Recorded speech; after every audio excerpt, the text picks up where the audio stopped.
سے ہوں کہ کوئی کچھ کہے آل پروف. کیا بھائی؟ آل پروف. جو مرضی کہتے جاؤ کوئی اثر ہی نہیں ہوتا. برداشت. تو کسی کی بات پر فوراً رد عمل، ریاکٹ کرنا، رد عمل یہ نہیں ہے. اسے پی جانا. منافقین حضور اکرم صلی اللہ علیہ وسلم کے بارے میں کہتے تھے کہ وہ تو کان ہی کان ہیں. منافقین کہتے تھے حضور کے بارے میں کہ وہ تو کان ہی کان ہیں، جو چاہے جا کے کہو سن لیتے ہیں. جو چاہے ان سے کہو سن لیتے ہیں. اور پیچھے جا کے آپس میں سرگوشیاں کرتے کہ دیکھا آج میں کیا کہہ کے آیا. یہ منافقین کی حرکت قرآن میں بتلائی گئی ہے کہ وہ جا کر حضور کی سرگوشیاں کرتے. سرگوشیاں یعنی چپکے جا کے قریب میں باتیں کرنا، اور کہتے ہیں کہ وہ تو کان ہی کان ہے، جو کہو سب سن لیتے ہیں. اور پھر واپس آ کر ایک دوسرے سے کہتے دیکھا کیا کہہ کے آیا.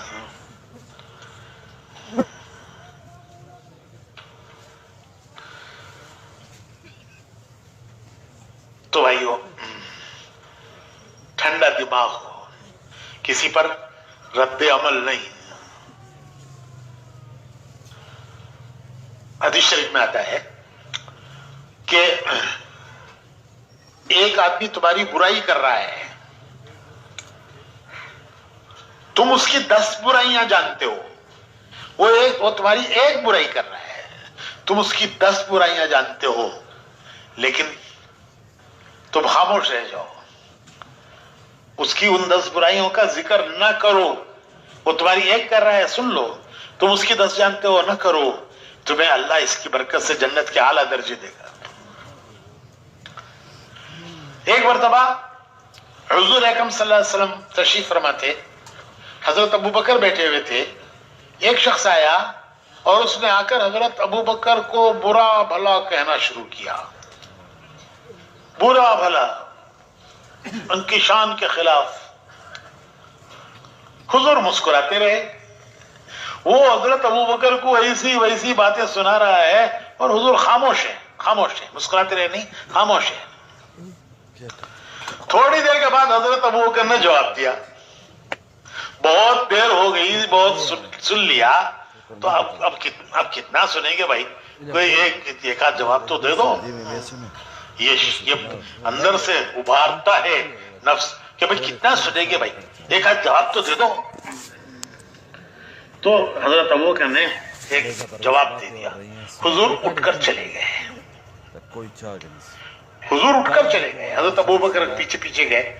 عرض کیا کہ حضور اس نے اتنی باتیں میرے خلاف کہی، میرے بارے میں اتنی باتیں کہی، اور آپ خاموش رہے، بیٹھے رہے، اور میں نے اس کی ایک جواب دیا تو آپ اٹھ کے چلے گئے.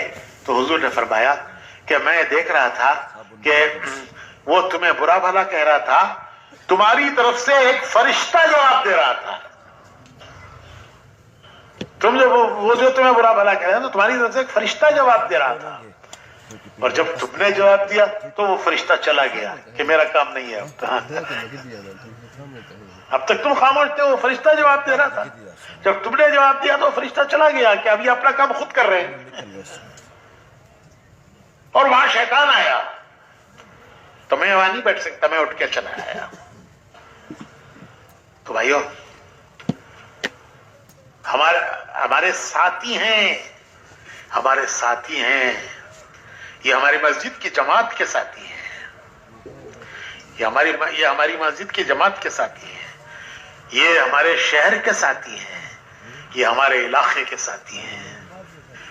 ان کے ساتھ ہمیں چلنا ہے، ان کے ساتھ ہمیں چلنا ہے. چلنے کے لیے ان کے ساتھ میٹھے بول، دل برائے فروخت قیمت، 2 میٹھے بول.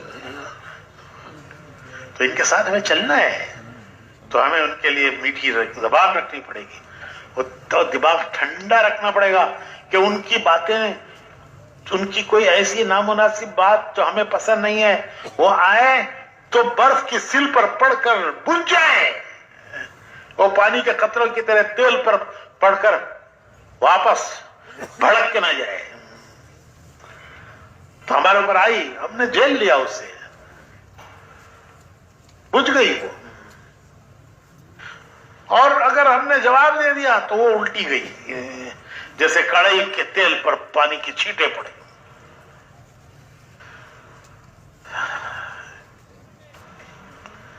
تو میٹھی زبان اور کیا جی، ٹھنڈا دماغ اور وسیع دل، دل وسیع، دل وسیع، دل میں سب کے لیے وسعت ہے، دل میں سب کے لیے وسعت ہے، سب کے لیے دل میں وسعت ہے۔ جو ہمارا بھلا چاہتے ہیں ہم ان کا بھلا چاہتے ہیں، یہ تو معاملہ ہوا۔ جو ہمارا برا چاہتے ہیں ہم ان کا بھی بھلا چاہتے ہیں۔ یہ نبوت کی تعلیم ہے، نبوت کی تعلیم ہے کہ جو ہمارا برا چاہتے ہیں ہم ان کا بھی، ہم جو ہمارا بھلا چاہتے ہیں ہم ان کا بھلا چاہتے ہیں، یہ تو معاملہ ہوا۔ جو ہمارا برا چاہتے ہیں ہم ان کا بھی بھلا چاہتے ہیں، یہ نبوت کی تعلیم ہے۔ اور بھائیو، جب ہم یہ کہتے ہیں کہ ہم نبیوں کا کام کر رہے ہیں، یہ اللہ کا کام ہے، نبیوں کا کام ہے، سب سے پہلے داعی اللہ ہیں، وہ جنت کی طرف دعوت دیتے ہیں اپنے بندوں کو، اللہ کا کام ہے، سب سے پہلے داعی اللہ ہے، پھر یہ ہمارے پیارے نبی کا کام ہے۔ جب ہم یہ کہتے ہیں کہ نبیوں کا کام ہے تو ان کی صفات اللہ ہمیں نصیب فرمائے، نہیں ہے لیکن اس کی فکر رکھتی ہے۔ ہمارے حاجی صاحب کہنے لگے، مجھے بہت یاد آتی ہیں حاجی صاحب کی باتیں، اللہ ان کے درجات بلند فرمائے۔ فرمانے لگے کہ ایک دن میں نے مولانا عبید اللہ صاحب سے یہ کہا کہ مولوی صاحب ہمیں ساتھیوں کو چلانا نہیں آتا۔ تو مولانا کہنے لگے، بھائی عبدالوہاب یوں کہو کہ ہمیں ساتھیوں کے ساتھ چلنا نہیں آتا۔ حاجی صاحب نے کیا کہا تھا کہ مولوی صاحب ہمیں ساتھیوں کو چلانا نہیں آتا، تو حاجی صاحب نے کیا کہا، مولانا عبید اللہ صاحب نے، کہ مولوی صاحب یوں کہو کہ ہمیں ان کے ساتھ چلنا نہیں آتا۔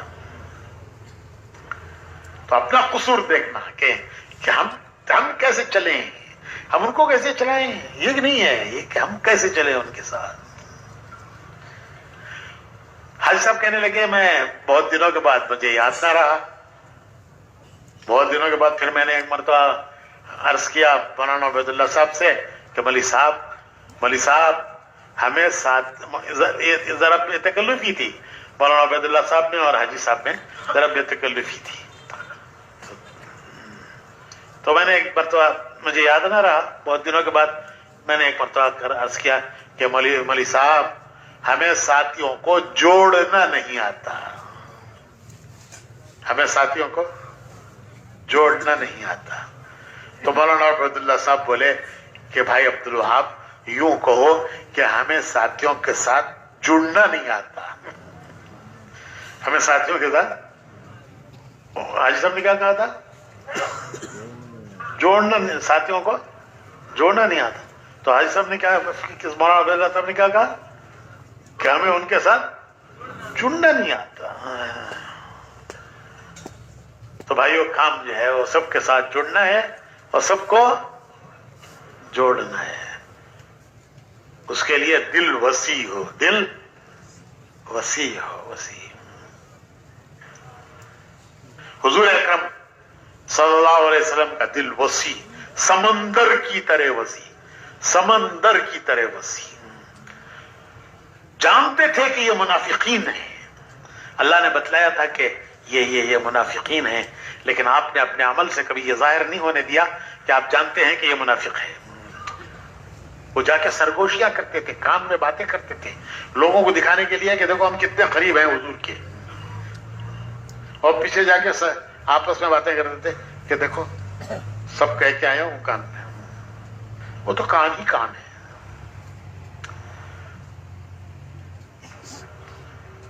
تو میں کیا عرض کر رہا تھا؟ دل وسیع, دل وسیع. ماں وہ گھر کے جوڑ کا ذریعہ ہے. ماں ہے گھر کے جوڑ کا ذریعہ, ماں ہے.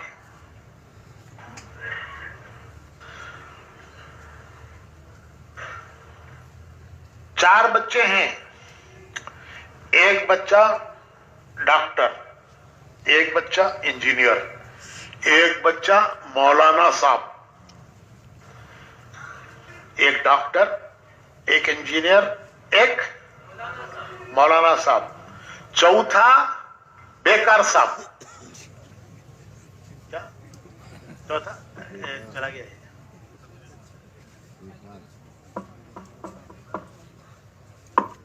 چوتھا بیکار صاحب, کسی کام کا نہیں, کسی کام کا نہیں.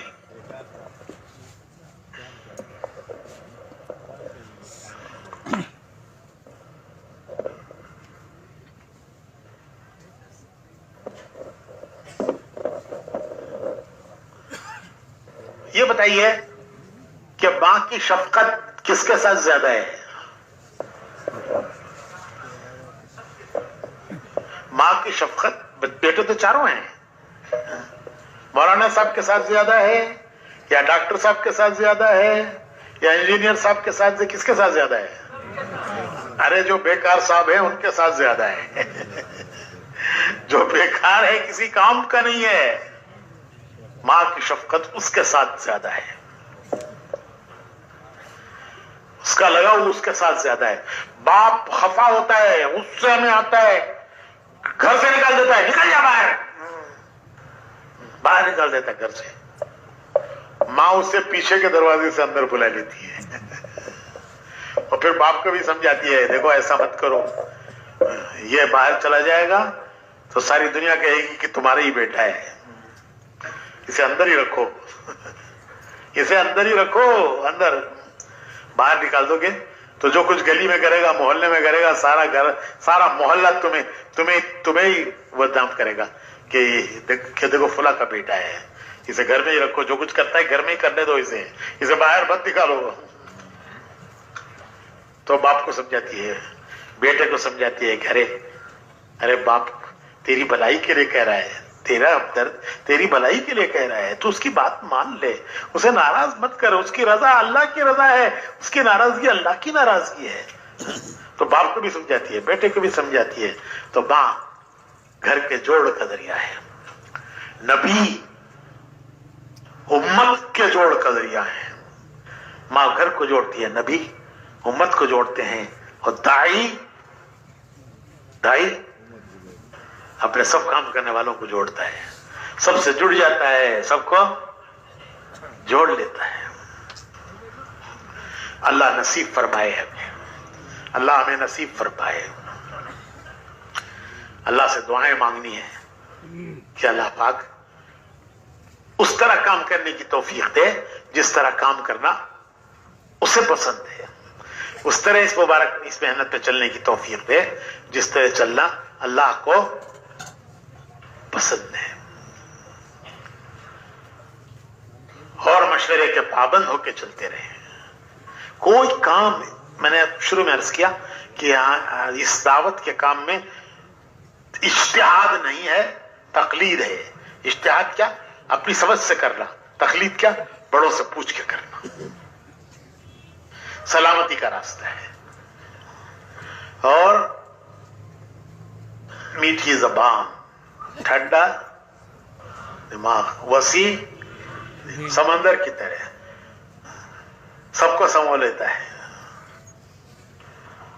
اللہ پاک ہمیں نصیب فرمائے. اللہ سے دعائیں مانگنی ہے اور اپنی محنت میں چلتے رہنا ہے, چلتے رہنا ہے, چلتے رہنا ہے.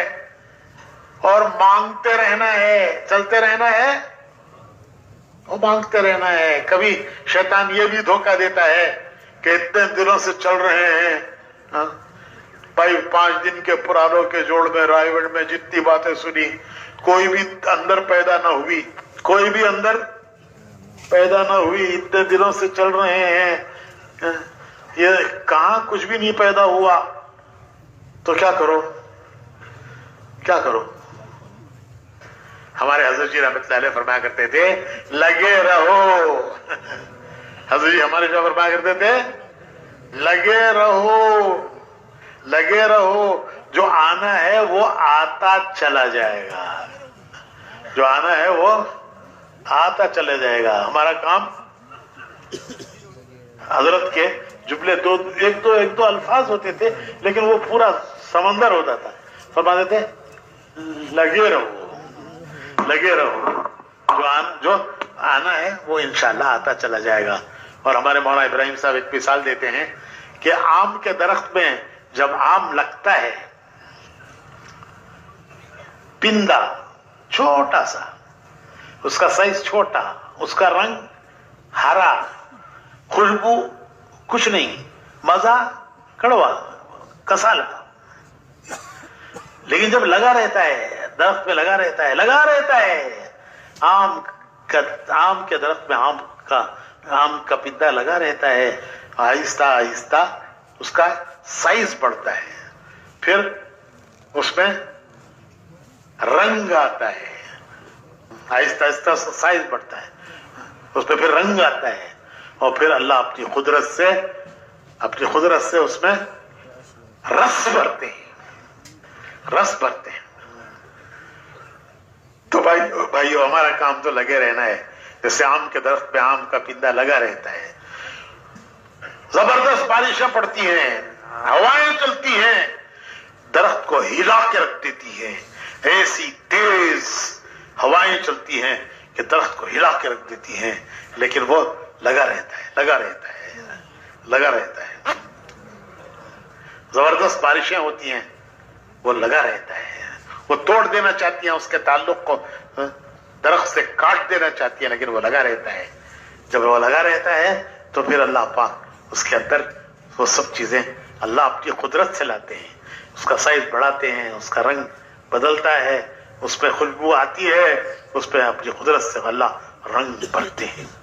تو بھائیو لگے رہیں گے, لگے رہیں گے اور اللہ سے مانگتے رہیں گے, لگے رہیں گے, اللہ سے مانگتے رہیں گے. اور اگر وہ ٹوٹ کر گر گیا تو, اگر وہ آم کا پندا ٹوٹ کر درخت سے گر گیا تو جو آنا ہے وہ آتا نہیں, جو ہے وہ بھی چلا جاتا ہے. جو آنا ہے وہ آتا نہیں, جو ہے وہ بھی چلا جاتا ہے. لگا رہے گا, جو آنا ہے وہ آتا چلا جاتا ہے. ٹوٹ کر گر گیا تو پرندے بھی تھوڑا سا کھا کر زخمی کر کے اسے چھوڑ دیتے ہیں. اللہ پاک ہمیں استقامت نصیب فرمائے اور موت تک لگے رہنا, موت تک لگے رہنا اللہ نصیب فرمائے. اس راہ میں اللہ ہمیں آگے بڑھائے اور اس راہ کی صفات ہمیں اللہ نصیب فرمائے. اس کے لیے لگے رہنا, قربانیاں دیتے رہنا, دعائیں مانگ